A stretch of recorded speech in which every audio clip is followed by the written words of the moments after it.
The Galactic Council chamber had never hosted a human child before. The crystalline dome stretched impossibly high above, its walls humming with the translations of 17 different languages as representatives from across known space deliberated humanity's application for membership in the Interstellar Coalition. Ambassador Sarah Chen shifted uncomfortably in her adaptive chair, designed to accommodate her bipedal frame among beings that ranged from the gas-floating ethereals to the silicon-based architects. Beside her, 8-year-old Emma Martinez fidgeted with her tablet, occasionally glancing up at the towering aliens with wide, curious eyes. The child's presence had been an accident, a diplomatic oversight when Emma's school group toured the Earth delegation quarters during a Bring Your Daughter to Work day that coincided with the most important session in human history. But Ambassador Chen couldn't send the girl away now, not when the Zephyrian representative was mid-speech about humanity's concerning aggressive tendencies. The species shows promise. Grand Counselor Vex 7 rumbled through their translation matrix, their multiple eyes scanning holographic data streams. However, their violent history gives us pause. Wars spanning centuries, weapons of planetary destruction, systematic oppression of their own kind. The familiar litany of human failures echoed through the chamber. Chen had heard it all before during the preliminary hearings.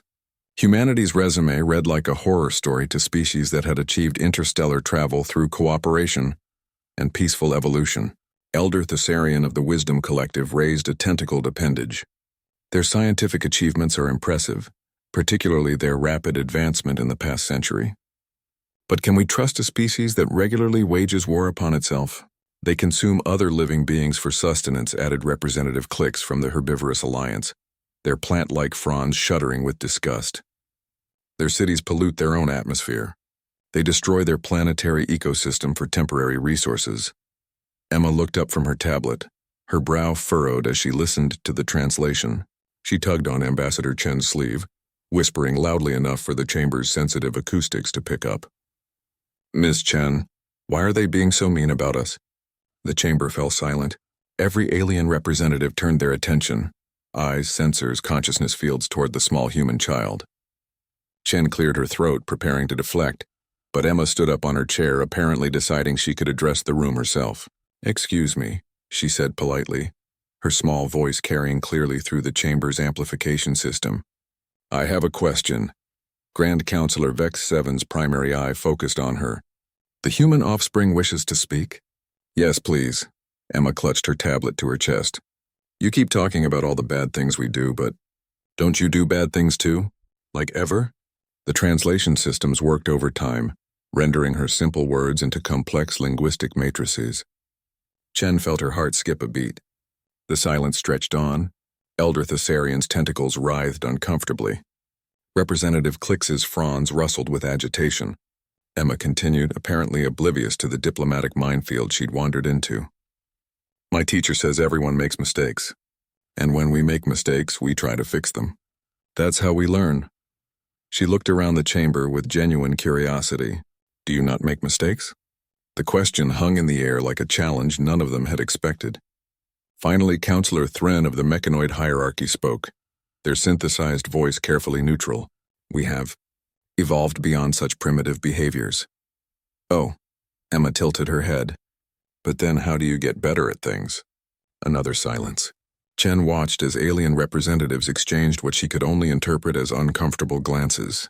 When I was learning to ride my bike, Emma continued conversationally, I fell down a lot. It hurt sometimes and I cried and I didn't want to try anymore. But my dad said that's how you learn to balance. You fall down, you get back up, and you try again.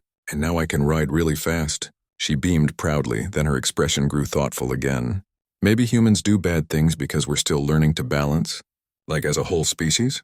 The ethereal representative, Whisper of Stars, drifted closer to the human delegation. Their communication came through as a melodic chime. Child human, you suggest your species' violent nature is temporary? Well, yeah, Emma shrugged. My big brother used to pull my hair and steal my toys. Now he teaches me math and lets me play his video games. People change when they grow up. But your wars, pressed Elder Thessarian. Your weapons. Your environmental destruction. Emma's face scrunched up in concentration. Those are really big problems, she admitted. But we're trying to fix them, right, Ms. Chen? Chen found her voice. We are. Climate initiatives, peace treaties, humanitarian efforts. See? Emma turned back to the alien assembly. We're trying. Maybe we're not perfect yet, but we're not giving up. She paused, then asked with devastating innocence, when you were little, I mean, when your species were younger, didn't you do things you're not proud of now? The chamber erupted in a cacophony of alien languages as translation systems struggled to keep up with multiple simultaneous conversations. Chen caught fragments. Discussions of ancient wars, extinct species, abandoned colonies, environmental disasters from millennia past. Grand Counselor Vex 7 raised multiple arms for silence. When it fell, their voice was different, less accusatory, more thoughtful. The human child raises an interesting perspective. She's right, isn't she? Emma pressed. You did bad things too when you were learning, but you got better, and now you're here, helping other species join your club. That's what we want to do too. Representative Clix's Franz had stopped shuddering. Perhaps the question is not whether humanity has made mistakes, but whether they show genuine capacity for growth. Emma nodded enthusiastically. Exactly.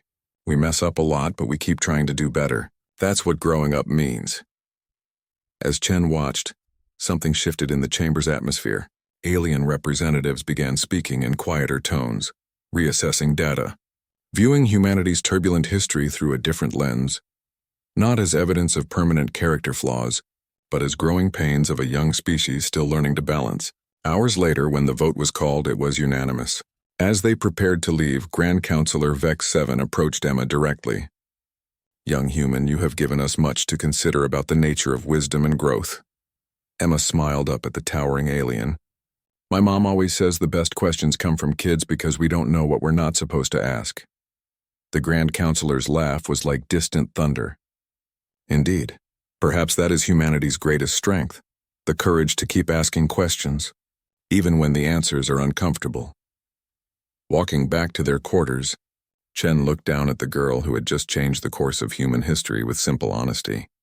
Emma, do you realize what you just did? The child shrugged, already absorbed in her tablet again. I just asked a question. That's what you're supposed to do when you don't understand something. Chen smiled, thinking of the long journey ahead as humanity took its first steps into the galactic community. If they could learn to balance, as individuals, as a species, as members of something greater, there was no limit to what they might achieve.